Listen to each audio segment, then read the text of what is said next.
Let's say you open the Oyo app and you're looking for hotels in Delhi.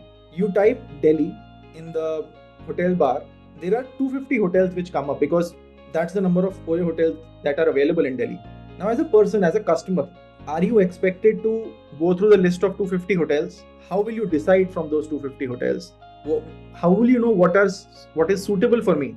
It's not physically possible, right?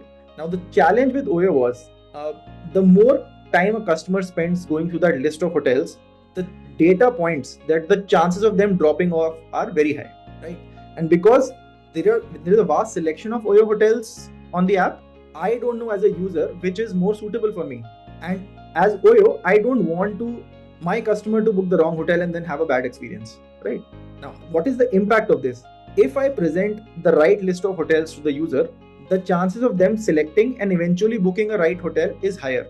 Otherwise, if let's say the most suitable hotel for a customer is at the 20th rank in those search results, the chances are that the customer might not reach that 20th rank and he might drop off and book some other competitor hotel.